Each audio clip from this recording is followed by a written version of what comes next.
Welcome into this week's Giants Hangout. Madelyn Burke, Jonathan Casillas, and Brandon London looking ahead to the Thursday night football matchup as the Giants head to San Francisco to take on the Niners. Guys, the big news, of course, is Saquon Barkley. Will he, won't he? Of course, a lot of reports circulating the World Wide Web saying Saquon's not going to be in Thursday night's game. He's going to miss a few weeks with the ankle injury. But Brian Dable today, Tuesday, talking about how, hey, listen, he might go up to game time. He might actually be good to go. Could be a little tomfoolery. I like JC just giving that. Dable trying to hit us with a plot twist over here, but at the end of the day, it's not likely we will see Saquon on Thursday. What are your anticipations with the Saquon-less possibility of an offense? Well, first of all, Saquon's not playing. I don't care what happened to him. It could have been an ordinary ankle sprain, as Dayball and they said, but injuries and injuries, something like that. We're talking about 4 days, from Sunday, and that's not a lot of time. You've played in the league. You understand how this thing goes. The slightest of injury, especially something lower body, it takes a while to, just to come back from it. 4 days is just not happening. Like I said, it could be the slightest of injuries, but at the end of the day, you don't want to put Saquon out there not at close to being 100% and him worried about trying to cut and stuff like that, because even when he comes back, whenever that is, that's going to be something that he's going to have to worry about. Yeah, it's going to be a mental thing. Anytime you hurt that wheel, especially, when you're a guy that's so dynamic as him, I know so explosive. Like it's so explosive and you need to explode off of that ankle. So, I think it's, kind of unlikely. Brian Dable's kind of trying to play little Jedi mind tricks out there to putting out those type of reports. The first thing I thought of, Madelyn, was like from the movie Dumb and Dumber. So you're saying there's a chance. But what was all that 1 in a million talk, huh?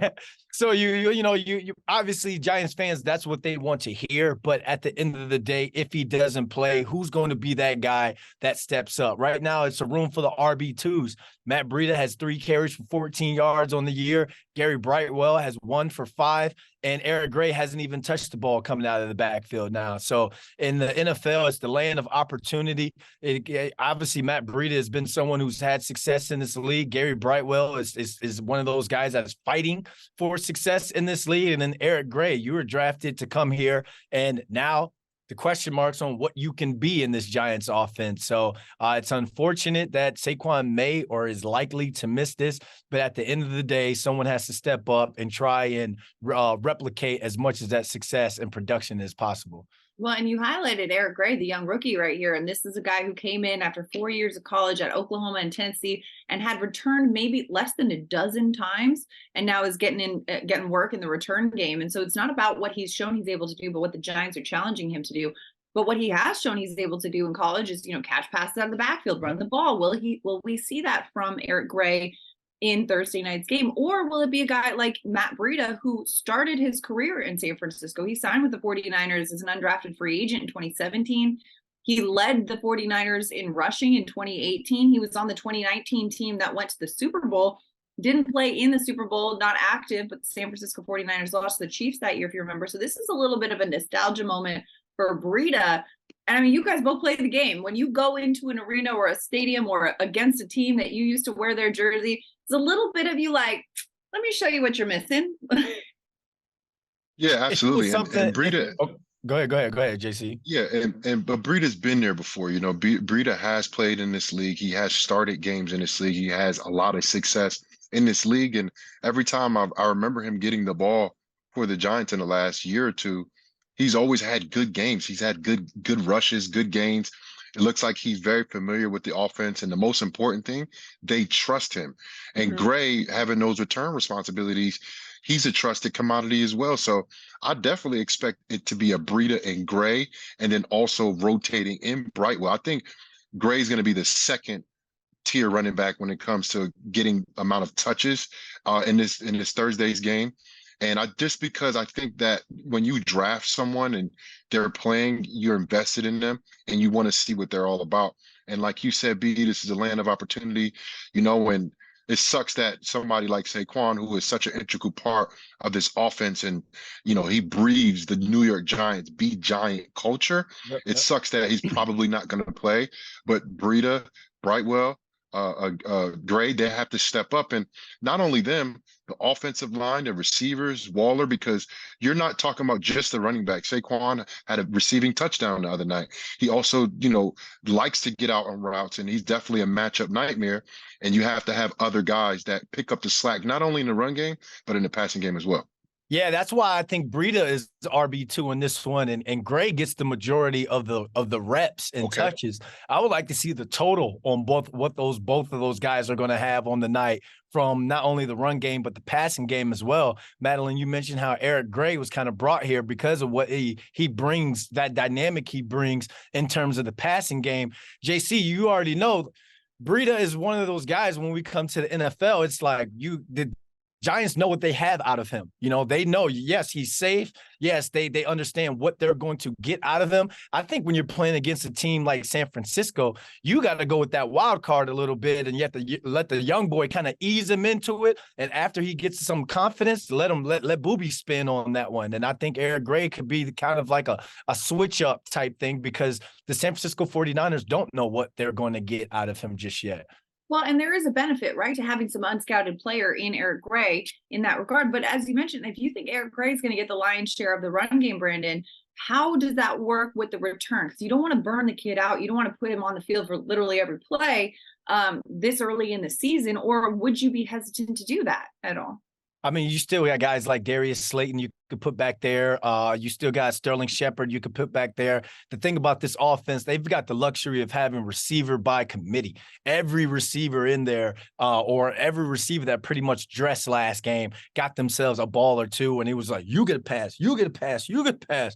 Everybody was kind of balling in that sense. But what I'm worried about, honestly, when it comes to the not having Saquon in there is Daniel Jones off of the play action. At that last game against Arizona, we had I think this year he has 100.1 passing rating on play action passes, 56.8 on non-play action passes. So Saquon not being able to get being there, that I can see that number being affected. And at the same time, that's buying Daniel Jones a little extra time, the receivers a little extra time to get down the field and get those explosive plays that we were able to see in that second half. So whether this rookie, if he could step in, show that he could block, obviously on third downs, that's always been a big thing. Protect the money. It was a big thing when it came to being able to line up with a guy like Eli Manning. You better be able to protect the money. Daniel Jones is now the money as well. So if he can show that he can block and be effective on third down, that's going to be something great. And if he can hit a run or two for 10, 15 yards, that kind of still keeps the 49ers defense honest when it comes to play action. And that's when Daniel Jones gets busy. Yeah, I agree with everything you said, B. And something that I know I'm good at what I do. I know. I think, yeah, of course you are, bro. Look at where you're at. Look at where I'm at. I'm at Look home. At the view. First of all, you're in a beautiful studio over there, Brandon. Casillas is in a Foot Locker stock room. Brandon in some penthouse in the city. Right. There's levels here, right? But I was thinking about when you look at this defensive front that the 49ers bring, it's not just Bosa. You got other guys. Drake Jackson's had three sacks on the year. You got other guys that I think is going to help. That's going to disrupt that offensive line, and the Giants need as much help as they can. So I expect a running back to be in a lot, a tight end to be in a lot. And that's why I'm leaning more towards Breida, because he understands the pass protection, a lot more than Gray, going into his third game within, what is almost we're not even 2 weeks, 2.5 weeks into the season. And he's going into his third game against two of the most talented defenses. Dallas week one, who you gotta throw them up there as a top 5 defense, if not number 1. And then San Fran, who's right behind Dallas, if not in front of Dallas in terms of what they're doing defensively. And you got to be able to protect Daniel Jones. And I think with the struggles in the O-line and, the absence of Thomas, and of course, we got to figure out if he's playing or not, they have to protect Daniel Jones as much as possible. You need a very capable running back that's not only built for it, but that's smart enough to figure out the protection schemes. Madelyn, I'm betting JC right now 5 on-camera push-ups. On the next episode, Eric Gray has more total yards than Matt Breida. Shake on it. Ooh, you are. I'm down for that. I'm down for that. 5 Five on camera camera On push-ups. camera push push-ups. 5 up. I like on it. camera Okay, push-ups. but real quick, is it one at a time or is it 5 in one shot? Oh, 5 in one shot. I breathe hard. Okay, good. I would be breathing hard up here, man. Suits be all tight. I might pop out a button or something like that. Wait, Let's knock it out. What do you think? Like one push-up. All right, next point. Oh yeah. One. Let me tell you something, Brandon. No, it gotta be detailed because sometimes it could drag out. Like I could take those push-ups over 5 weeks. Yo, give me one right now. Give me one right now. Site, hey, and then I see him the next day. Hey, give me another one right now. So I had to be clear. 5 at one time is perfect. That's a one and done situation. One and done situation, just 5 at the moment right there. I love it. I love it. Cannot wait. Got to tune in next week to our Hangouts to see how it goes. So Eric Gray will have more total yards than who, Brandon? Then Matt Breida. Okay. And that's on offense. Kick return, punt return, any of those. I was going. So we're talking like, just that running fantasy back. yards right here. Let's get it. Well, you heard it, you booked it. We talked a little bit about defense, though. I mean, they're going against a tough 49ers defense. They went against a tough Dallas defense in week 1. And opposing defenses are one thing, but the Giants defense is a point we got to make as well, because Giants defense has really struggled to find their rhythm right now. Casillas, I need to get your opinion on this, because 2 weeks in, haven't gotten a quarterback sack just yet, haven't forced a turnover just yet. Points allowed, 68 points allowed, last in the league. Get it. The first week was a bit of a struggle. The second week they found their footing. Xavier McKinney was talking about this, saying, we got to be patient, try not to go, out of the framework of our defense and what Wink calls. We'll stick to the plan, and we know that they'll come in bunches. And we've seen that. We've seen that to be true, that, sacks and quarterback hits and pressures, they come in bunches. What does this defense need to do? And a lot of it too is game flow and situation, right? The fact that Wink's not calling up the blitz as much because they're not dropping back to pass as much, and the fact that the Giants are finding themselves in early holes. But how does this defense get that pressure dialed up and get to be that blitz happy defense that we know and love from Wink Martindale? Well, I think just like we saw last week, it takes one play to really get guys going. We saw that from, the big catch from Jalen Hyatt, and that ignited the team, especially offensively. And they scored every single drive they had the ball after that. And that's what happens, man. We talk about momentum so much. It's not always about team momentum. Sometimes it's about just one side of the ball.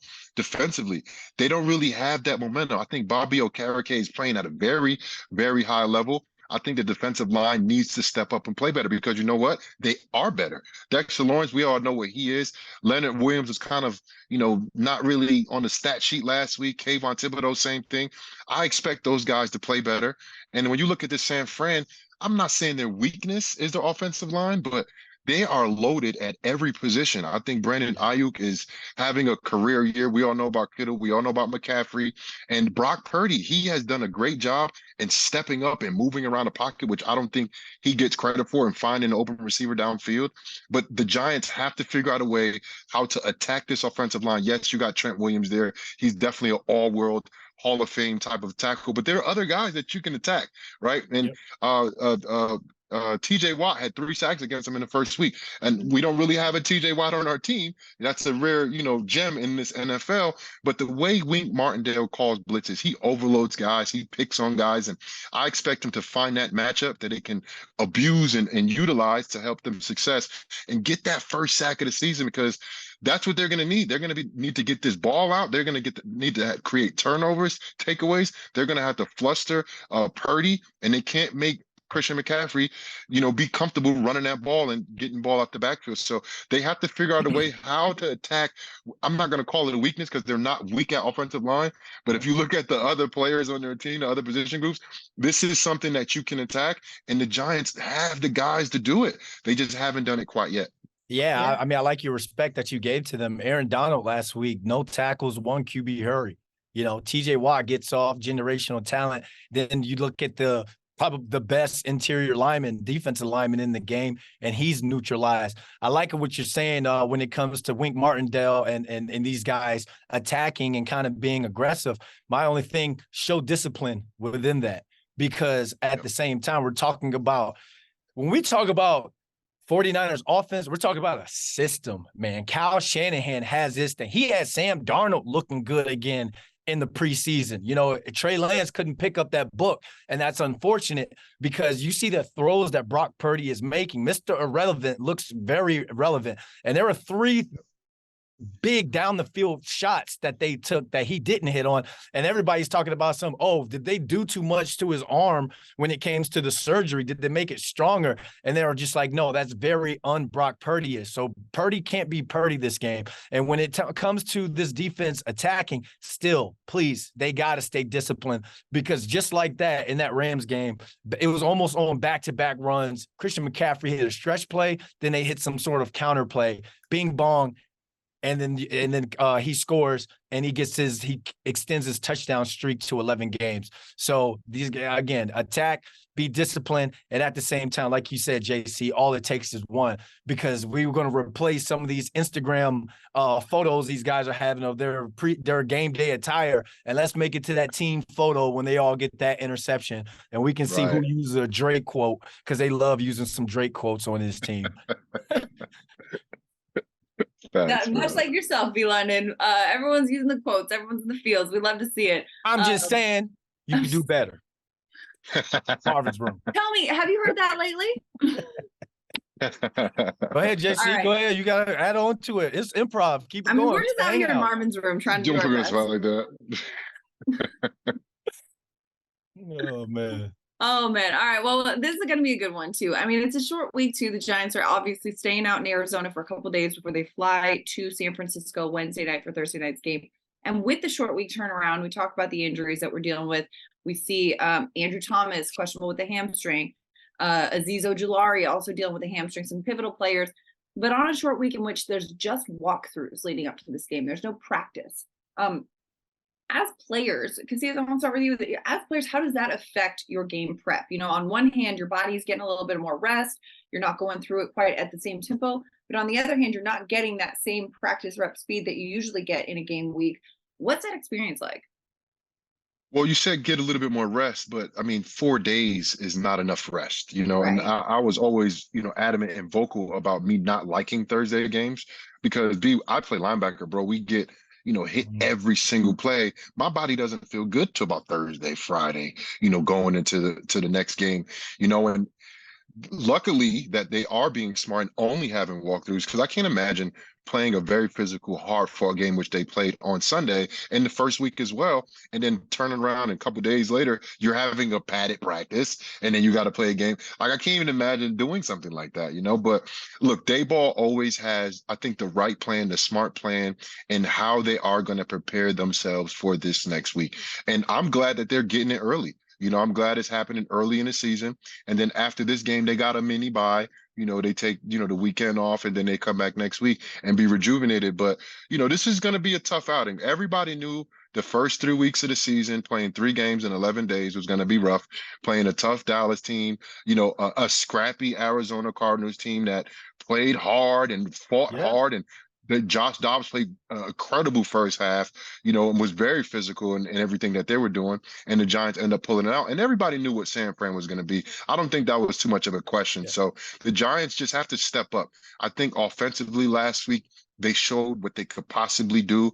And I don't think it's going to be like that all year. I don't think the Giants are going to score every single time they get the ball here on out. But it's also not going to be 6 quarters where they don't score at all. It's going to be somewhere in the middle of that.